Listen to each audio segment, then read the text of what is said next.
Buenos días a todos. Hoy tenemos el gusto de contar con nosotros, con la doctora Rosa Rubio Robles, de aquí del Departamento de Inmunología y Reumatología. La doctora es ingeniera química por la Universidad de Guadalajara, maestra en bioquímica y también doctora en bioquímica por el Instituto de Biotecnología de la Universidad Nacional Autónoma de México.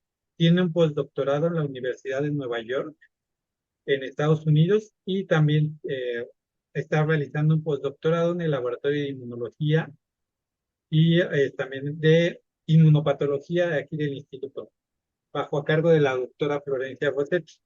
Principalmente están viendo mecanismos antitumorales. Doctora, es un gusto tenerla con nosotros y le cedo la palabra.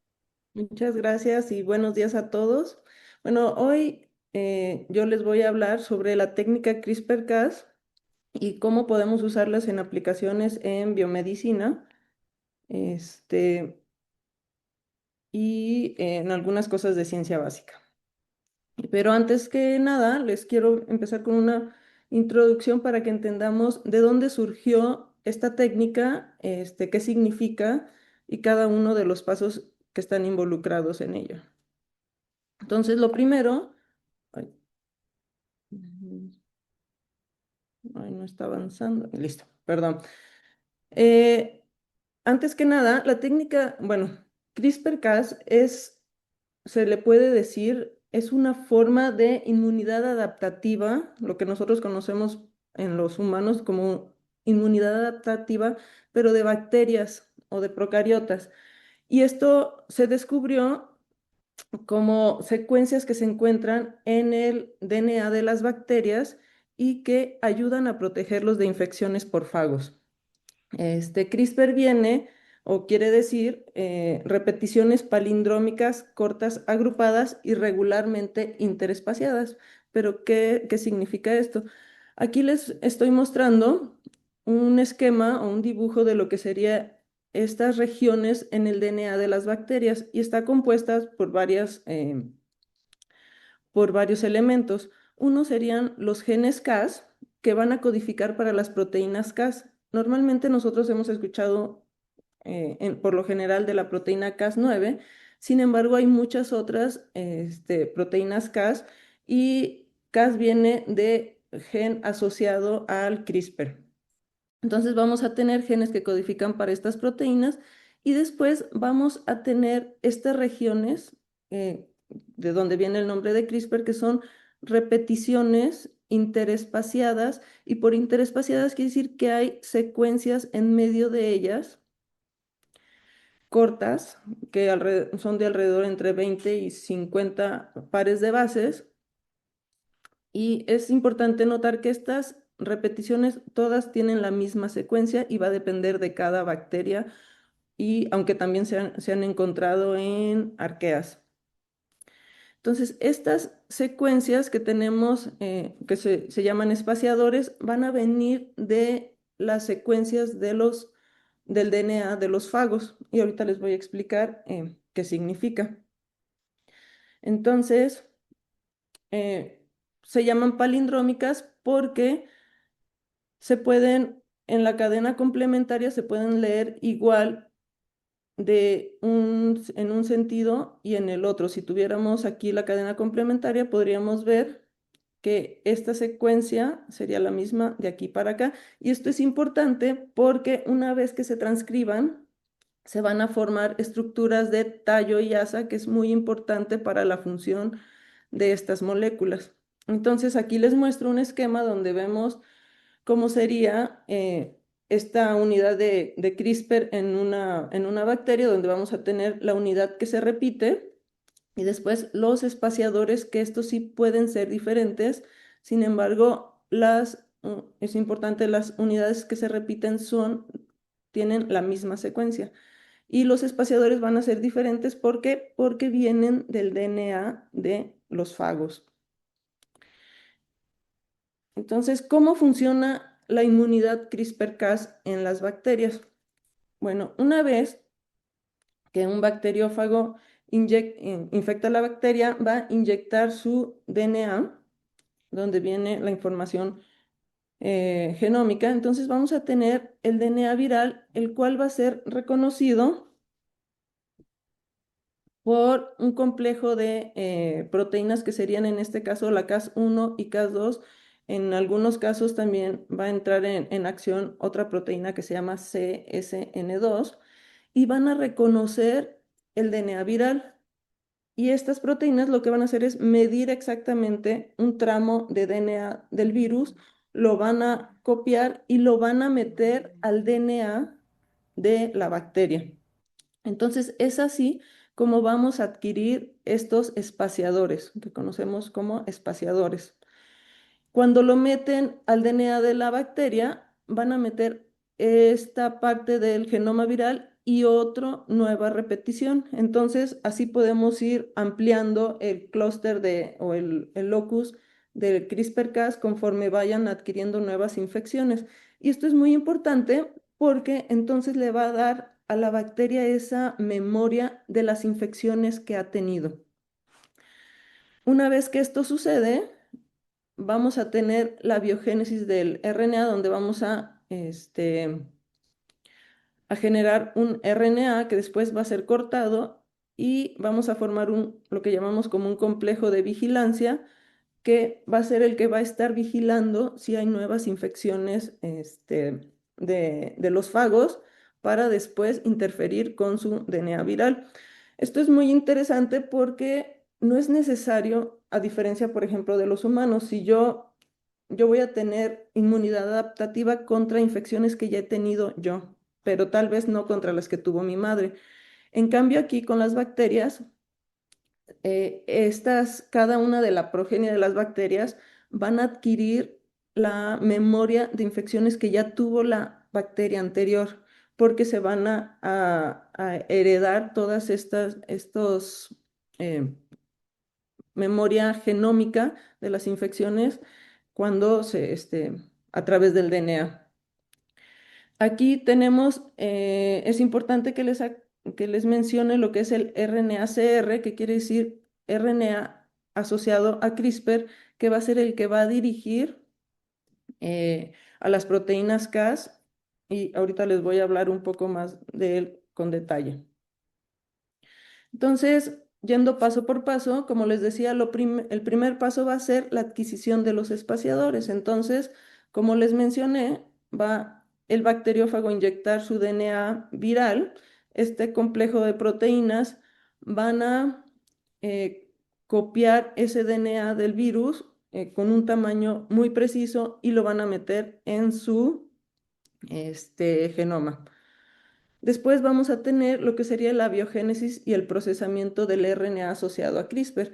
Entonces, aquí vamos a tener el DNA de la bacteria, el cual va a ser transcrito a un RNA y vamos a generar lo que se conoce como un pre-cR-RNA, que es un RNA largo donde va a tener todas las secuencias de las repeticiones y los espaciadores. Como les mencioné al inicio, las repeticiones tienen características que hacen que se puedan eh, armar en estas estructuras de tallo y asa que son muy importantes para que sean reconocidas por las proteínas Cas. Y después vamos a tener esta secuencia de los espaciadores. Esta secuencia va a ser la que va a dirigir y digamos que le va a dar, es como si fuera la bandera donde vamos a ir a poner y que nos va a localizar en dónde está la región de DNA que nosotros queremos. Entonces, al inicio se forma este pre-cRRNA y después proteínas Cas adicionales van a cortarlos en RNA-CR individuales. Entonces vamos a tener muchos complejos de vigilancia que van a estar patrullando, digamos, el citoplasma de las bacterias para cuando haya una reinfección de un virus, este, si este complejo encuentra esa secuencia complementaria al espaciador que él tenía, entonces se va a unir a ese DNA, lo va a abrir y después lo va a romper. Hay una secuencia que es muy importante que se llama secuencia SPAM, que significa motivos adyacentes al protoespaciador. El protoespaciador será esa secuencia en el DNA viral que es complementaria al espaciador que nosotros ya tenemos en el genoma de la bacteria. ¿Por qué es importante esto? Las secuencias PAM son muy importantes porque yo les acabo de mencionar que nosotros ya pusimos esas secuencias de DNA viral en en el genoma de la bacteria. Entonces, ¿cómo van a saber este sistema que no debe de cortar esas secuencias en el genoma de la bacteria? Pues es a través de estas secuencias PAM. Estas secuencias PAM se van a encontrar solamente en el genoma viral y de hecho se toman, son reconocidas por el complejo Cas1, Cas2, que va a ser el que va a copiar el espaciador. Entonces, este complejo Cas1, Cas2 reconoce la secuencia PAM y a partir de ahí es que copia la secuencia espaciadora para después meterla en el genoma de la bacteria. Sin embargo, en el genoma de la bacteria no vamos a tener esta secuencia.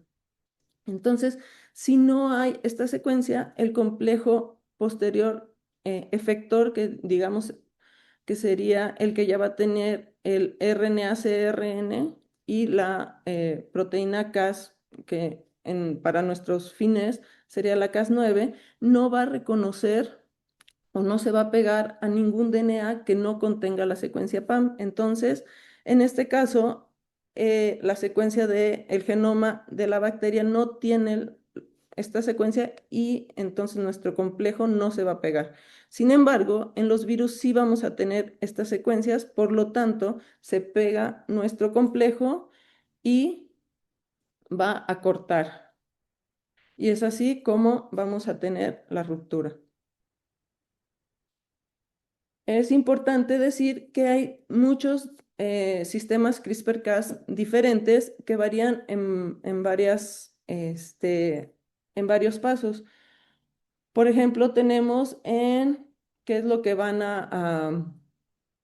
las secuencias PAM. Hay unas que pueden ser, la que les mostré ahorita es la secuencia NGG, que es la utilizada por Cas9. Sin embargo, diferentes proteínas efectoras, digamos que serían como la Cas9, pueden utilizar diferentes secuencias PAM. Entonces, pueden ser diferentes. Otra, también tenemos que unas van a tener como blanco el DNA viral, pero también hay proteínas efectoras que van a tener como blanco RNA. También la estructura del RNA guía, que es el que va a dirigir a estas nucleasas hacia su blanco, puede ser un solo componente, como en este caso, o puede ser multicomponente. En el caso de la Cas9 tenemos que es multicomponente, es decir, tenemos la guía y aparte tenemos otro RNA que se conoce como RNA transactivador o tRNA que se va a unir, es como un andamio entre el RNA guía y la proteína Cas. Y también vamos a tener diferentes complejos de vigilancia que pueden ser de un componente, de solo un componente, que serían en este caso los de tipo clase 2, que es donde entra la proteína Cas9, y también tenemos de multicomponentes, es decir, que pueden ser diferentes nucleasas que se van a unir para poder hacer su efecto, y estas las conocemos como componentes de clase 1, perdón. También pueden tener diferentes tipos de cómo rompen el DNA blanco. Puede ser que tengamos cortes en, en el DNA de doble cadena, o también hay algunas que después de ese corte pueden empezar a cortar indiscriminadamente lo que tienen a su alrededor, pero para esto, como sería este caso, pero para eso es primero necesario que se haga un primer corte que después va a activar a la nucleasa para empezar a cortar de manera indiscriminada. Y el primer corte sí se da de manera específica. Y también tenemos que puede haber múltiples cortes en el blanco y el tamaño del corte va a depender de la enzima. Entonces, esto es solo para ejemplificarles cómo tenemos diferentes, o sea, que no solo existe la Cas9, sino que hay muchos diversos eh, tipos de nucleasas y que esto también es muy importante porque eso puede ampliar el cómo las podemos usar después en la práctica. Ahora, ¿cómo pasamos de lo que está ocurriendo en la naturaleza a lo que podemos hacer en el laboratorio? Entonces, como les mencionaba, como un mecanismo de sistema inmune, pues como les acabo de explicar aquí, donde estoy ejemplificando con la nucleasa 9, con Cas9, aquí lo que vamos a tener es nuestros espaciadores que son copias del genoma del virus, nuestras repeticiones que nos van a ayudar a formar el RNA asociado a CRISPR. Aquí les muestro también que en el caso del Cas9, como les mencionaba, tenemos un RNA que se llama RNA transactivador, que es el que va a ser como la unión entre la nucleasa y el RNA guía. Y esto es importante, aquí lo vamos a conocer, la unión del RNA guía con el RNA transactivador forman un RNA, un complejo de RNA que para cuestiones sencillas lo vamos a conocer en el laboratorio como RNA guía o sgRNA.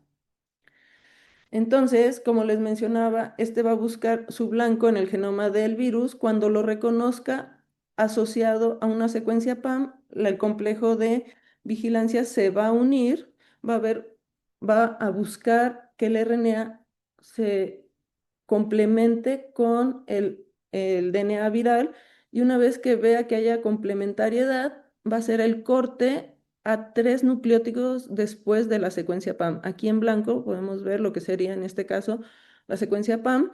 Entonces hace un corte. Aquí es importante mencionar que, por ejemplo, la proteína Cas9 solo hace un corte de doble cadena en cada una de las hebras del DNA. En el caso de las bacterias, lo que va a suceder es que hay otras proteínas asociadas que una vez que detectan este corte van a degradar el DNA viral.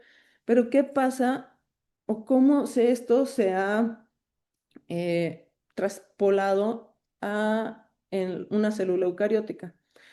Es importante mencionar, uno, que en las células eucariotas esto no existe de manera natural. Entonces, todo lo que vamos a ver en las herramientas de CRISPR-Cas son introducidas de manera exógena. Este, ¿Y qué es lo que vamos a hacer? Bueno, lo que normalmente se hace es que nosotros buscamos un blanco que nosotros queremos editar y vamos a diseñar la guía de RNA que va a ser complementaria a ese DNA genómico que nosotros queremos modificar. Y a la célula le vamos a introducir la guía de RNA y también tenemos que introducirle la Cas9. Entonces, estas guías se va a unir con la Cas9. Es importante también mencionar que, por ejemplo, en una bacteria, su blanco del DNA viral estaría en el citoplasma. Bueno, no tiene núcleo. Sin embargo, en la célula eucariota necesitamos, como su blanco va a estar en el núcleo, necesitamos que la proteína Cas9 vaya hasta el núcleo. Entonces, para eso es necesario o ha sido modificada con una señal de localización en el núcleo para que pueda entrar al núcleo y modificar al genoma de la célula eucariota. Entonces, ahí va a llegar al núcleo, va a encontrar, primero tiene que reconocer la secuencia PAM para que se pueda pegar el complejo de la Cas9 con la guía de RNA. Después la guía va a ser se va a parear con la secuencia de DNA y entonces va a hacer un corte. Entonces, ¿cómo es que esto va a funcionar? Como les decía, el primer paso va a ser el reconocimiento de la secuencia PAM, que para la Cas9 sería NGG, donde N puede ser cualquier nucleótido y después dos guanidinas. Y después de eso va a hacer que la Cas9 se pueda pegar a la secuencia de DNA. Si no hay una secuencia PAM, la Cas9, aunque tengamos la secuencia que se une a nuestra guía de RNA, la Cas9 no se pega. Es muy importante. O sea, esta es como la señal de aquí me puedo pegar. Una vez que se pega, entonces empieza a buscar si existe la secuencia complementaria a la guía que lleva eh, este complejo. Una vez que encontró y que pudo ver que sí es complementaria la secuencia del DNA blanco con su secuencia del RNA guía, entonces va a hacer que se dé el rompimiento o el corte en el DNA blanco, como les mencionaba, 3 pares de bases después de la secuencia PAM. Y esto se da en las dos, es importante que sepamos esto, en las dos hebras del DNA. Pero bueno, entonces, ¿cómo es que esto hace que nosotros podamos modificar un gen, ya sea para noquearlo o para hacer alguna modificación? Pues aquí es donde entra la maquinaria de reparación de la célula. Entonces, hasta aquí lo que va a ser el trabajo de la Cas9 y la guía del RNA va a ser solamente hacer la ruptura de la cadena de DNA. Sin embargo, para que se dé un rompimiento o una interrupción en el gen que nosotros queremos modificar, lo que va a suceder es que vamos a tener dos posibles escenarios. Uno, como sabemos, una ruptura en el DNA puede ser muy dañino para la célula. Entonces, por esto la célula tiene muchos mecanismos que van a reconocer esto para repararlo, para tratar de reparar esa ruptura. Y vamos a tener la reparación no homóloga o la reparación que va a ser con recombinación homóloga. Y cada una de estas es muy importante porque nos van a dar dos diferentes posibles aplicaciones.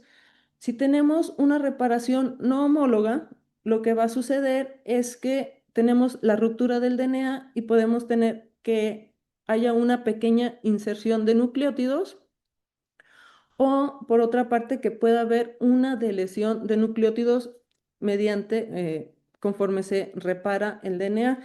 Entonces, si nosotros tenemos un gen, rompemos en esa parte, podemos, mediante este tipo de reparación, estropear la secuencia del gen y por lo tanto ya nuestra proteína que se iba a producir puede tener ya un marco de lectura diferente, lo que hace que pueda haber una disrupción de su función.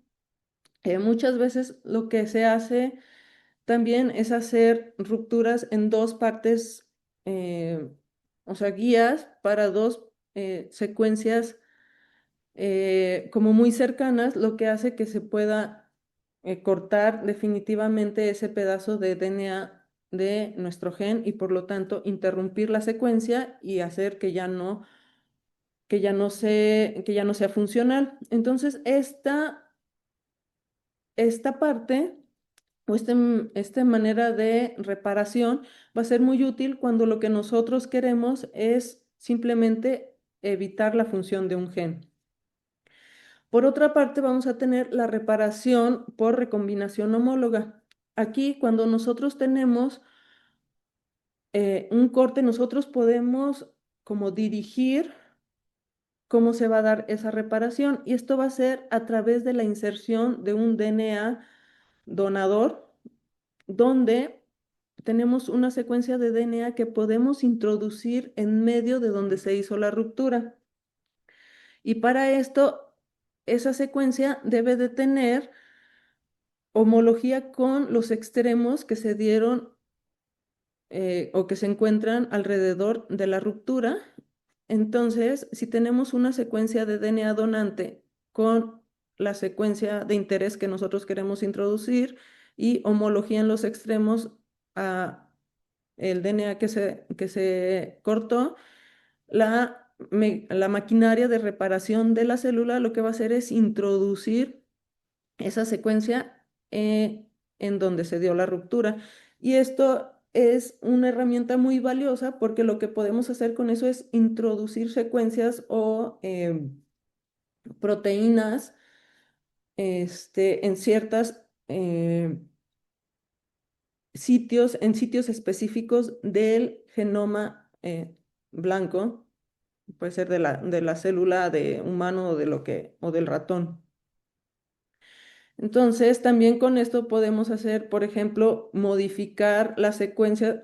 Tal vez no vamos a introducir toda una secuencia completa de otro gen que se pudiera, sino que solamente queremos cambiar unas bases. Entonces, esta es la manera en lo que lo haríamos. Esto es importante porque para realizar una reparación con recombinación homóloga, además de poner nuestro proteína Cas9, nuestra guía de RNA, también es importante que metamos un DNA donante que va a llevar la información que nosotros queremos introducir. Eh, Ahora, lo que hace un rato les mencionaba que la manera en que Cas9 funciona es que va a llevar un RNA guía que le va a decir en dónde queremos hacer el corte. Perdón, estoy viendo comentarios, no sé si tienen... Ah, perdón, pensé que tenían preguntas. Eh, que va a buscar a través de ese RNA guía su DNA blanco donde va a cortar. Normalmente, lo que se esperaría es que haya una complementariedad del 100% entre el RNA guía y el DNA blanco. Sin embargo, se ha visto que las enzimas Cas9 pueden aceptar un par, por ejemplo, de errores, o sea, de que no se apareen completamente las bases del RNA guía con el DNA blanco, lo que pudiera provocar que también un sitio incorrecto sea cortado. Entonces, tratando de mejorar las técnicas, se han hecho muchas modificaciones. Una de ellas es modificar a la Cas9 para que sea de alta fidelidad, es decir, que solo esa secuencia que solo cuando haya una complementariedad del 100% la enzima sea capaz de cortar. Y esto nos va a ayudar para que si hay un sitio que nosotros no queremos cortar y que sea muy similar a nuestro DNA, a la secuencia de DNA que sí queremos cortar, este ya no sea editado. Eh, Como les mencionaba, pues a partir de que se empezó a estudiar o a partir de que se descubrió y que se vio que se podía utilizar este sistema para poder modificar el genoma de las células, se han hecho muchas modificaciones tratando de adaptarlas a diferentes necesidades. Otra de ellas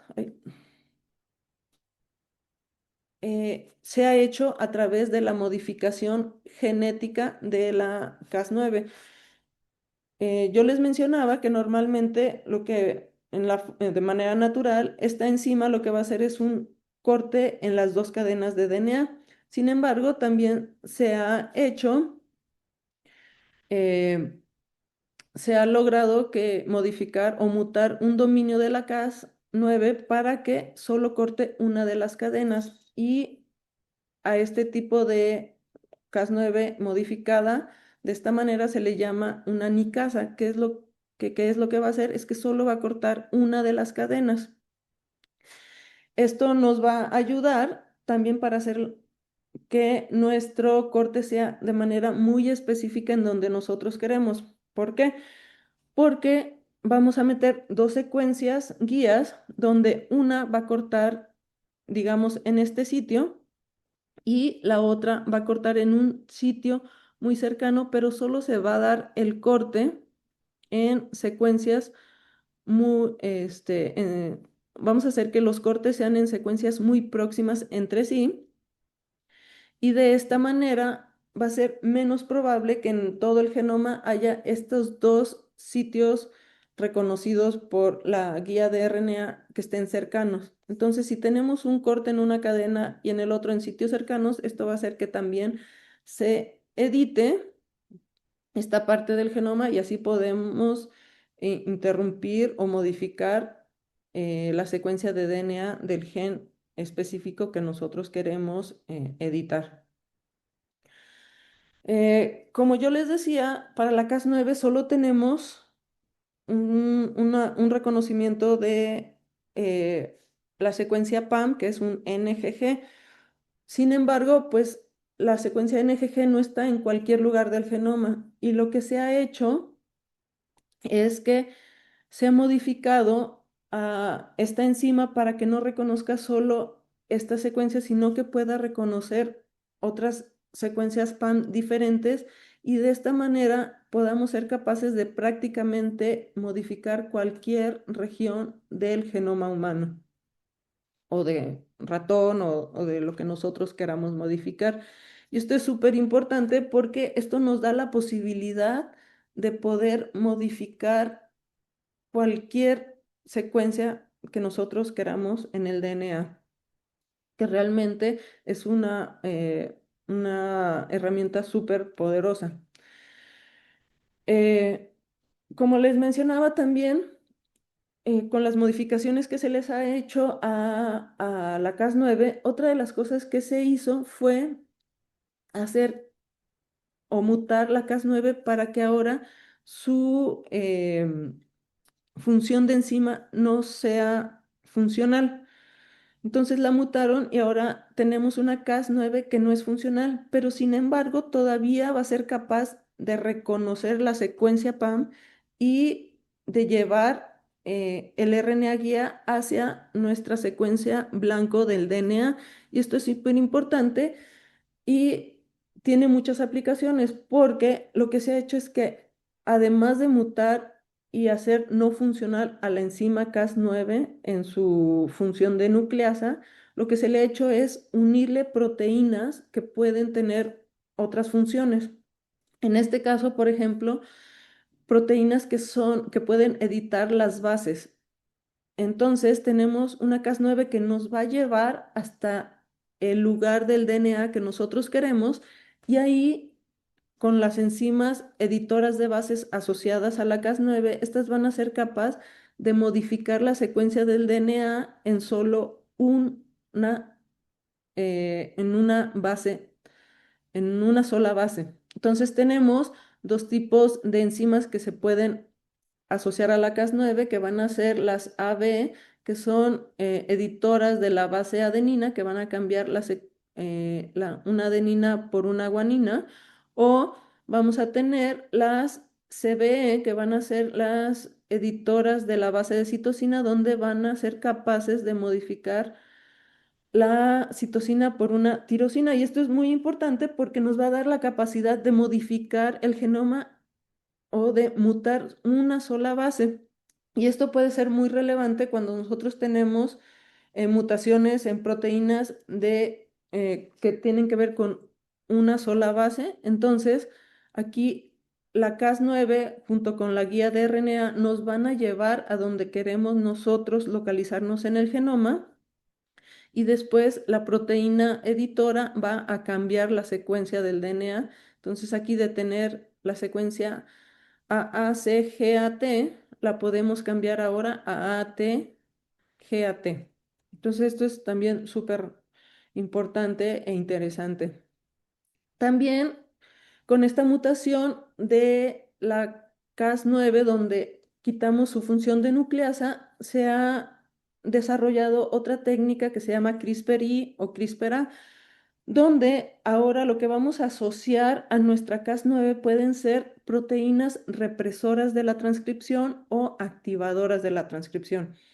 Entonces, lo que va a hacer otra vez nuestro complejo de CRISPR va a ser llevar a estas proteínas represoras o activadoras a tal vez promotores de ciertos genes donde nosotros podemos tener esta proteína represora, entonces se va a pegar a esos genes y vamos a hacer que se apague la transcripción de genes en específico.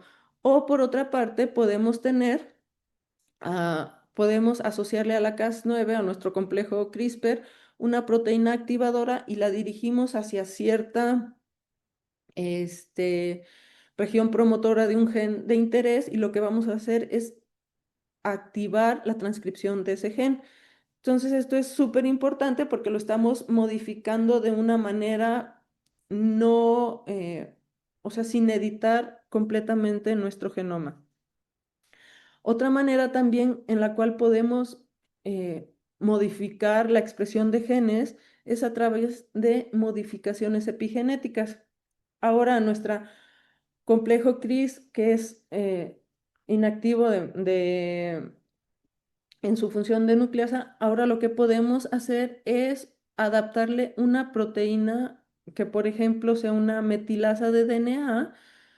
Lo que va a hacer es metilar el DNA y por lo tanto se ha visto que la metilación del DNA lo que hace es cerrarlo, entonces podemos inactivar regiones del DNA de manera epigenética o también podemos asociarle una acetilasa de histonas, lo que va a hacer que esa región del DNA que tal vez estaba cerrada, ahora nuestro complejo de CRISPR puede hacer que se abra y sea más accesible, lo que nos puede dar una modificación más permanente.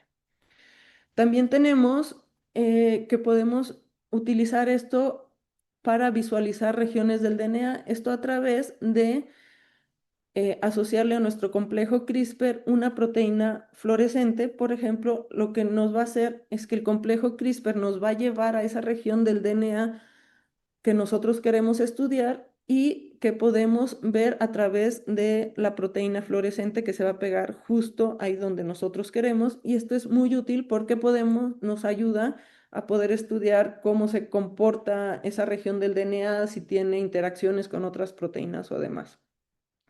Bueno, entonces estas son como todas las modificaciones que se le han hecho a la técnica de CRISPR o las diferentes variaciones. Y ahora, ¿cómo podemos utilizarlas en nuestro día a día como en la investigación? Pues primero, en ciencia básica lo podemos hacer básicamente a través de cuatro maneras. Una es eliminar genes. Entonces podemos estudiar la función de proteínas, y esto es bien importante, a través de eliminar el gen de esta proteína. Entonces podemos, por ejemplo, estudiar o darnos una idea de cómo una proteína funciona, cuál puede ser su función a través de quitarle a la célula esa proteína. Y aquí tenemos el ejemplo de digamos que nosotros creemos que el gen X funciona o tiene algo que ver con el color de las flores de las plantas. Entonces, a través de CRISPR nosotros podemos eliminar ese gen y ver que en efecto cuando nosotros lo quitamos, ahora las flores de la planta ya no son azules, ya no tienen color. Entonces eso nos da una idea que sí, que ese gen puede estar o que esa proteína puede estar involucrado en el desarrollo de color de las flores. También podemos aumentar o disminuir los efectos de los genes. Como les decía, podemos activar la transcripción de ciertos genes.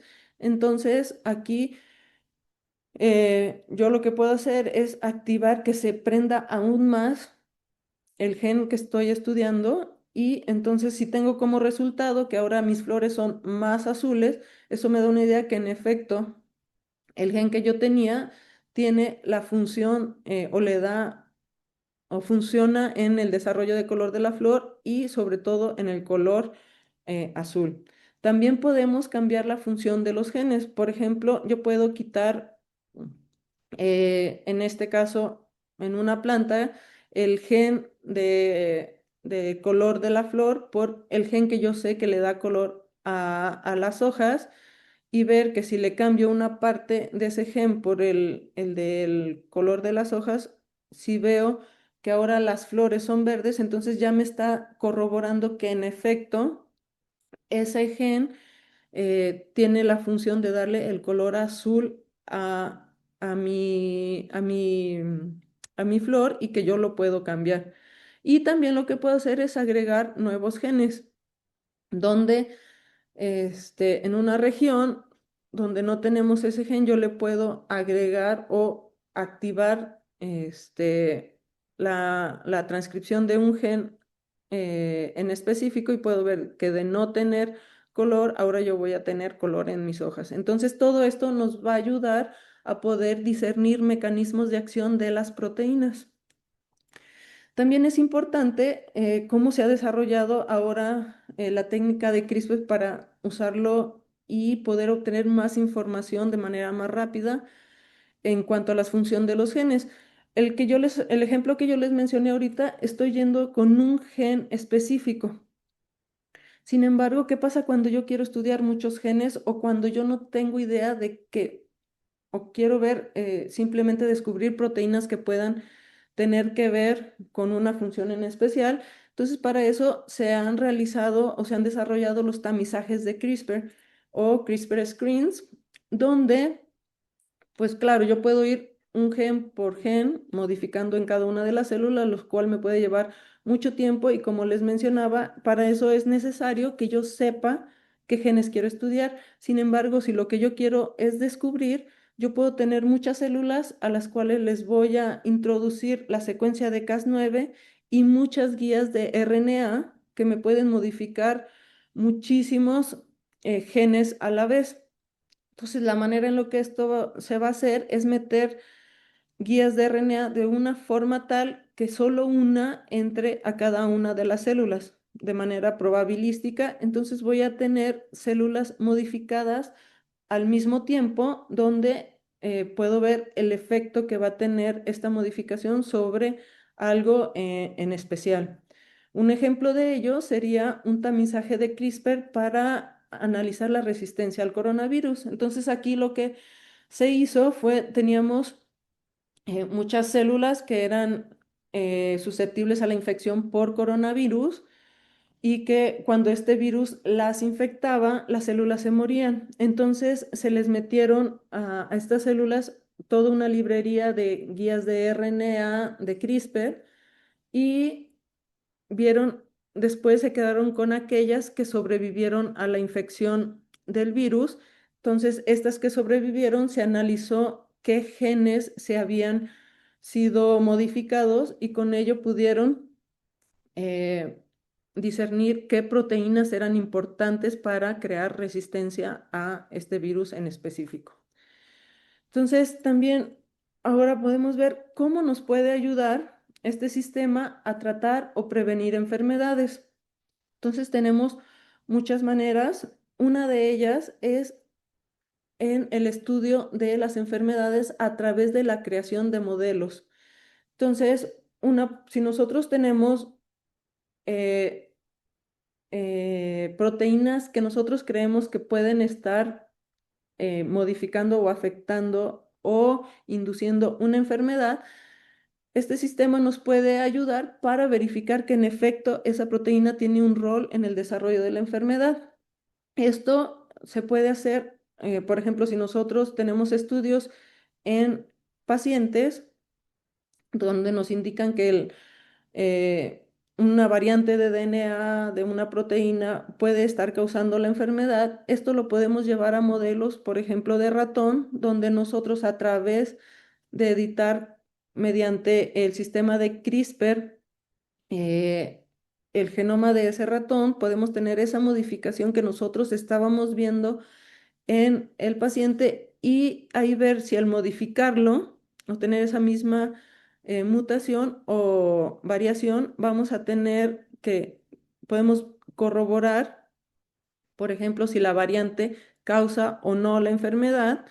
Entonces, de esta manera lo confirmamos y también esto nos va a ayudar a poder recrear características de la enfermedad en otros modelos, lo cual nos puede ayudar a hacer estudios preclínicos que son súper importantes para el desarrollo de nuevas terapias.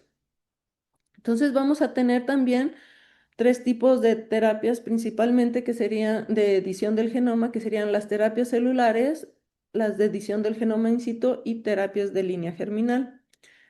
En terapias celulares, lo que va a suceder es que nosotros tenemos un paciente con una enfermedad determinada y las cuales podemos editar las células del paciente para tratar de ayudarlo con su enfermedad. Entonces podemos tener dos tipos diferentes. Por ejemplo, editar estas células del paciente para hacerlas específicas para que ellas nos ayuden a combatir la enfermedad. Este sería un ejemplo de ello, serían, por ejemplo, las CAR-Ts, donde tenemos células, por ejemplo, en pacientes con leucemia, lo que se va a hacer es que las células T del paciente se van a sacar, se van a editar para expresar, para hacerlas específicas para que puedan eliminar las células del linfoma. Esto se puede hacer a través de CRISPR-Cas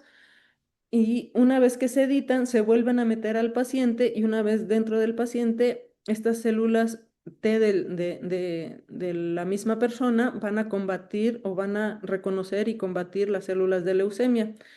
También lo que podemos hacer es en personas con enfermedades monogénicas, por ejemplo, la enfermedad de células falciformes, donde esta enfermedad tiene una mutación en el gen de la hemoglobina que hace que los eritrocitos pierdan esa forma redondeada característica y son deformes. Entonces lo que se hace es que se sacan células progenitoras madre de los eritrocitos, se modifica su genoma fuera del paciente y después se le vuelve a meter estas células ya modificadas donde tienen corregido el problema y se pueden, estas células ahora que ya están, digamos, bien, van a entrar al paciente y van a compensar por aquellas células defectuosas que tiene el paciente. Es importante decir que este tratamiento ya se aprobó por la FDA y que ya se puede utilizar. También tenemos lo que sería edición del genoma in situ, lo cual se da en casos muy específicos. Por ejemplo, aquí un paciente que tiene una enfermedad de la vista, se puede introducir el complejo CRISPR específicamente en el ojo. Aquí se puede lograr in situ porque se puede dirigir específicamente hacia el ojo toda la maquinaria de edición y este va a entrar y va a corregir la mutación que está causando la enfermedad. Entonces vamos a tener que el paciente se puede curar. Es importante mencionar que esto no se puede utilizar en muchas enfermedades o enfermedades donde las células defectuosas sean de difícil acceso porque al meter nosotros el sistema de CRISPR-Cas capaz de modificar nuestro gen, se puede ir a células, si es de difícil acceso, se puede ir a células que no son el blanco que nosotros queremos y crear más problemas que soluciones. Por último, también tenemos la edición de línea germinal, donde se inyecta el sistema de CRISPR para editar el genoma en células germinales, como pueden ser el huevo, el óvulo, el espermatozoide o incluso embriones, donde se puede modificar el DNA desde la línea germinal y así tendríamos, por ejemplo, bebés que ya tendrían modificada o corregidas mutaciones que sabemos que les pueden causar enfermedades. Sin embargo, la edición de línea germinal tiene el problema que si nosotros modificamos el genoma de este individuo, todas sus células van a estar modificadas y esto puede ser perjudicial para, para las futuras generaciones porque lo pueden heredar. Entonces, es importante mencionar que la edición de línea germinal ya se ha hecho, pero eh, es muy controvertido, se hizo en condiciones donde no estaba aprobado por comités de ética y todavía está como en un campo donde se están considerando ¿cómo se dice? O sea, todo el aspecto ético, dado que esta modificación sería en todo el genoma del individuo y se puede heredar a diferencia de los otros ejemplos que les mencioné. También otra de las formas en que los podemos aplicar es a través de genotransplantes, donde, por ejemplo, eh, si nosotros queremos trasplantar hígados de un cerdo a un paciente, se puede modificar el órgano del hígado del cerdo, quitando, por ejemplo, secuencias de virus que infectan al cerdo para que no puedan infectar o para no transmitirlas al humano y también quitar marcadores que hacen que sean reconocidas por el sistema inmune del humano y para que no sean rechazados por este y también meter genes humanos para, digamos, humanizar este órgano y que sea más parecido a lo que sería el órgano en el ser humano. Entonces, estos son solo algunos de los ejemplos donde se ha utilizado o se puede utilizar la técnica de CRISPR-Cas y que nos puede ayudar para tratar enfermedades que tienen su origen en modificaciones genéticas que pueden ser, por ejemplo, desórdenes del cerebro, enfermedades de los pulmones, como les decía, del hígado, infecciones virales, tumores y cánceres, enfermedades metabólicas, enfermedades oculares y también cardiovasculares. Eh, y bueno, esto es lo que hasta ahora tenemos que ha pasado en los últimos 10 años, donde tenemos que ya se han podido hacer modificaciones de los genes, se ha utilizado en la terapia para las enfermedad de células falciformes, tenemos ratones knockout, también se utiliza en la agricultura para hacer y para muchas otras modificaciones. Y creo que me pasé de tiempo, pero es todo. Muchas gracias. No, muchas gracias, Rosa. Vamos a ver si hay preguntas. Eh, bueno, yo tengo algunas preguntas, principalmente la cuestión de, supuestamente se habla mucho de los indel que se forman al momento de hacer el corte con CRISPR. Sí. ¿Qué tan frecuentes son? Porque al final de cuentas los indels lo que hacen es inserción o deleción, y eso te cambia el marco de lectura. Entonces, ¿qué tan frecuentes son y cómo se puede evitar para que se genere? De hecho, no queremos evitarlos, es lo que queremos que suceda, porque de esa manera es como vamos a poder hacer que tengamos una interrupción del marco de lectura y modificar el gen para que ya no sea funcional. Ah, ok, muy bien. O sea, de Aquí te, hecho, a ver, perdón, continúa. déjame voy a dónde está eso. O sea, justo es a través de eso, estos serían nuestras, como dices tú, las inserciones o deleciones que yo no lo mencioné así, pero que se llaman indels y que es la manera en que nosotros vamos a hacer que deje de funcionar el gen. Entonces, también por eso es muy importante que seleccionemos bien nuestro target para hacerlo en la región donde nosotros podamos modificar la función del gen, o sea, donde se haga y no solamente creemos una mutación que a lo mejor no me va a modificar el marco de lectura y y que al final solo voy a tener una proteína defectuosa, sino es bien importante que veamos en dónde queremos hacer la modificación, porque lo que va a suceder es justo eso, y eso va a hacer que la función de mi gen sea abatida. Muy bien, gracias. Tenemos otra pregunta de cuáles son los principales retos del traslado de esta tecnología a la vida real, más allá de los modelos. Bueno, o sea, de hecho ya se utiliza en, en, en muchas terapias, como los mencioné, por ejemplo, la terapia de CAR-T ya se está utilizando, pero creo que algunos de los retos, claro, son un poco metodológicos porque todo suena muy sencillo, otros son económicos, son terapias que pueden ser muy caras. Estamos hablando de millones de pesos o de incluso, no sé, $500,000, lo que puede costar una terapia de este tipo. Afortunadamente, entre más estudias, se van haciendo tecnologías más accesibles. Ya se utiliza, por ejemplo, también, yo ya no lo mencioné, pero, por ejemplo, para modificar granos como de maíz para hacerlos más resistentes a plagas y demás. Simple, pero también una de las grandes limitaciones son las cuestiones éticas. O sea, hasta dónde se puede modificar el genoma y en qué contextos. Como les mencionaba, por ejemplo, está muy debatido lo de edición de la línea germinal.